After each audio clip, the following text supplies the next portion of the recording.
अभिनंदन, आभार और बहुत बहुत स्वागत है दोस्तों।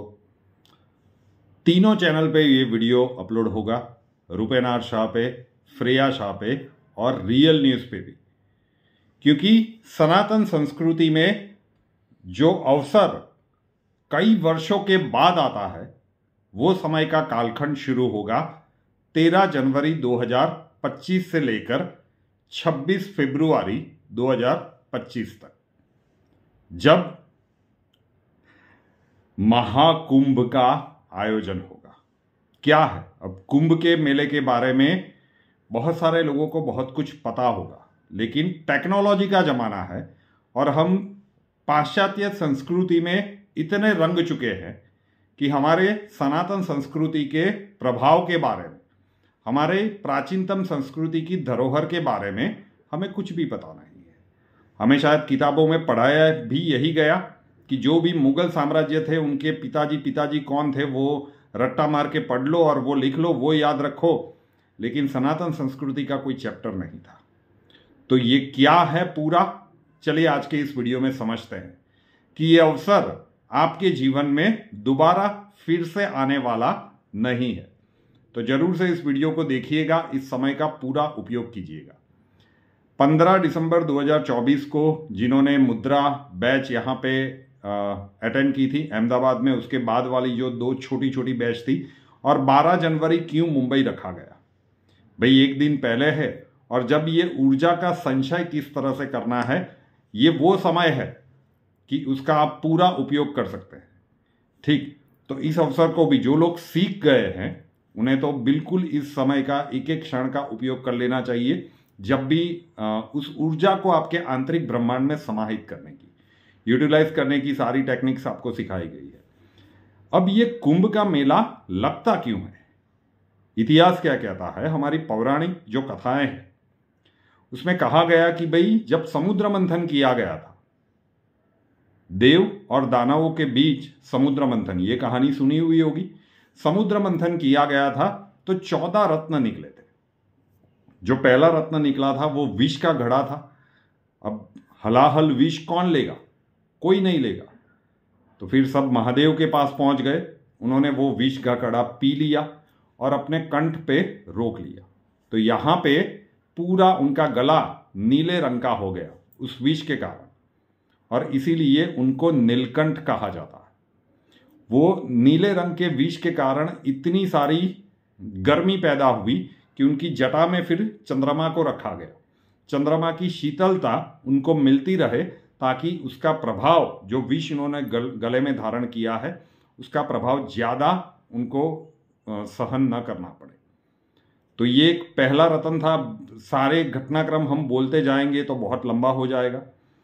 और जो लास्ट रतन, 14वां रतन निकला था, वो अमृत कुंभ निकला था, अमृत का घड़ा, जिसके लिए ये सारी मोस्टली कहा जाता है कि ये समुद्र मंथन किया गया था। अब अमृत का घड़ा निकला तो देवता वो घड़े को लेकर भागने लगे कि अगर असुरों ने, दानवों ने इसका पान कर लिया तो फिर संसार में बहुत बड़ी दिक्कत हो जाएगी, समस्या खड़ी हो जाएगी। तो वो अमृत का कुंभ लेकर वहां से जाने लगे, और जाते समय 4 जगहें ऐसी थी कि जहां पे वो रुके थे, उन्होंने कुछ समय के लिए वो अमृत का कुंभ वहां पे रखा था। और कुंभ जब विश्राम करने के लिए उन्होंने वहां पे रखा था तो उसमें से अमृत की कुछ बूंदे वहां पे गिर गई थी, और इसीलिए ये कुंभ का मेला इन चारों जगह पे ही लगता है। कौन सी वो 4 जगह थी? प्रयागराज, उज्जैन, हरिद्वार और नासिक। अब कुंभ का मेला लगता कब है? सूर्यदेव, चंद्रमा और देवगुरु बृहस्पति जब एक विशिष्ट संयोग बनाते हैं तब कुंभ का मेला लगता है। अब किस प्रकार की स्थितियां, वो अगर कहने के लिए गए तो फिर शायद 2-3 घंटों का एक वीडियो हो जाएगा। आसान भाषा में समझ लीजिए कि जब सूर्यदेव, चंद्रमा और देवगुरु बृहस्पति जब विशिष्ट संयोग बनाते हैं तब जाके ये कुंभ लगता है। हर 6 वर्षों में इन 3 ग्रहों की ऐसी स्थिति बनती है कि अर्ध कुंभ लगता है। 12 वर्षों में ऐसी स्थिति लगती है जब पूर्ण कुंभ का मेला लगता है, और 144 वर्षों के बाद ऐसी स्थिति बनती है जब महाकुंभ का मेला लगता है। और इस बार 13 जनवरी 2025 को प्रयागराज में जो मेला लगने वाला है वो 144 वर्षों के बाद आने वाला है। तो आपके जीवन के कालखंड में ये अवसर फिर से नहीं मिलेगा। तो जो लोग भी वहां पे जा रहे हैं स्नान करने का, जिनको अवसर मिलेगा वो तो धन्य हो ही गए। और प्रथम स्थान जो सर्वप्रथम स्नान है वो साधु संत ही करते हैं और उनको ही करने देना चाहिए, क्योंकि ये सारे साधु संत हिमालय में, जूनागढ़ में, सभी जगह पे तपस्या करते हैं। वैसे जूनागढ़ में जब वो शिवरात्रि का मेला लगता है, अगर आपने वो विजुअल्स देखे हो कि वो साधु आते, कहाँ से आते हैं, एक पैरेलल दुनिया चलती है उनकी, कभी इसके ऊपर और कहाँ से ट्रांसपोर्ट करके आते हैं, कभी कहाँ पे कहीं पे भी देखा है, ट्रेन में, बस में, हवाई जहाज में, इतनी बड़ी संख्या में ये साधु संत आ कहाँ से जाते हैं। और उन लोगों ने अपना वेश इस तरह से बनाया हुआ है कि आप उनसे दूर ही रहो। एक पैरेलल वर्ल्ड चलता है, उनकी एक समानांतर दुनिया चलती है। और जब ये विशेष पावन अवसर आते हैं तब वो स्नान करने के लिए आते हैं, तो पहला अधिकार उनका बनता है, उसमें डबल फायदा हमारा है, क्योंकि गंगा जी के जल की जो पुण्य वाली वाइब्रेशंस है वो तो मिलेगी, लेकिन जब ये तपस्वी साधु संत इतने वर्षों तक तपस्या करते हैं और जब वो स्नान करते हैं तो उनका भी तपस्या का जो भी उनके शरीर से निकलता है वो एक अलग एनर्जी उस पानी में घुल मिल जाती है। और उसके बाद अगर हम वो पानी में स्नान करते हैं तो फिर क्या कहना। 144 वर्षों के बाद ये स्थितियां बन रही है, इसलिए ये महाकुंभ है। 44 दिनों तक चलेगा, 13 जनवरी 2025 से लेकर 26 फरवरी 2025 तक। उसके बाद ये महाकुंभ ईस्वी सन 2200 की साल में आएगा। तो लगता नहीं है कि वहां तक तो हम में से कोई जीवित होगा। वो कुछ अलग ही पीढ़ी होगी जो उस महाकुंभ का अवसर का आनंद ले पाएगी। लेकिन जो लोग भी जाने वाले हैं, उसका हिस्सा बनने वाले हैं, योगी आदित्यनाथ जी यूपी के मुख्यमंत्री है, अब इतने बड़े संत भी है, संप्रदाय के मठाधिपति भी है, तो उन्होंने कोई कोर कसर नहीं छोड़ी है। और देखता जाइए कि सनातन के उदय का कितना संकेत मिल रहा है। संबल में 64 तीर्थ मिले, इतने सारे कुएं मिल रहे हैं, हर जगह से शिव प्रागट्य के समाचार सामने आ रहे हैं। क्यों क्या कहा जा रहा है, क्यों हम 2019 से कहते आ रहे थे, मार्च महीने से, कि युग परिवर्तन के दशक का अनुभव कीजिएगा, ऐसे ऐसे घटनाक्रम हम देखेंगे कि जो हमारी पीढ़ियों ने नहीं देखे थे। तो ये अनुभव की बात है और ये बहुत ही विशिष्ट 44 दिन होंगे।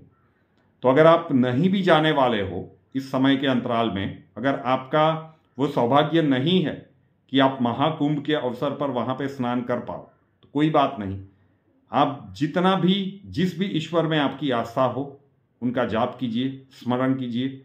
ये अवसर 144 दिनों के बाद आएगा। ये योग ऐसे बन रहे हैं तो करने योग्य है। और इसलिए ये पूरा वीडियो बनाया जा रहा है कि भाई कुंभ का मेला है, हाँ ठीक है भाई, ये लगता है पॉलिटिकल जो भी बातें कही गई हो सकता है कि ये सारी बातें बहुत सारे दर्शकों को पता हो, लेकिन ये भी हो सकता है कि इसमें से कई बातें आज की, स्पेशली जो आज की नई जनरेशन है, उसको तो बिल्कुल पता ना हो। ये कोई मजाक नहीं है।